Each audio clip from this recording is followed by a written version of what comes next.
Here's Arthur Critchett. Today he came into the kitchen without warning for his inspection. Everything was in its place, cupboards were neat, biscuits were ready.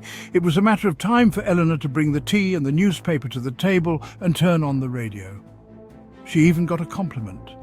She found her way into this life before she stopped to give it a thought.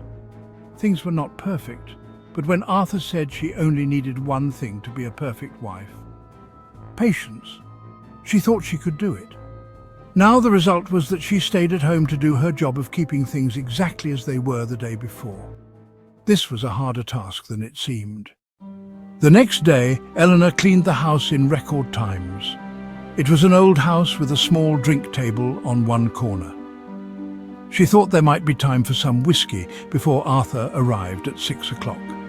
She put on some music and relaxed in the living room while looking through the old glass doors. She had some magazines to read too, but then she looked at the clock. And when she lifted her glass, there was a stain on the table. She ran to the kitchen in order to find a bottle of cleaner and rub off the stain. She got the bottle and cloth, but she was in a hurry, and that was the road to disaster. As she kneeled to rub the table, the cleaner in the bottle ended up in the carpet. Now there was more than a table to clean. She went to the house deposit to find another bottle and a sponge, but when she came back she touched a painting that crashed on the floor.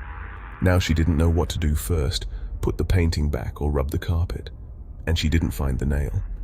Before she was able to finish repairs, Arthur was back home. Arthur inspected the damage carefully. Eleanor, you destroyed the whole house.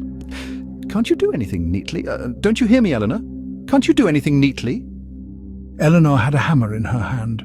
The only answer she could give was planting it on Arthur's head.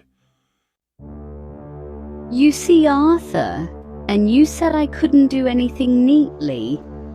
Now there's a place for everything. Everything in its place.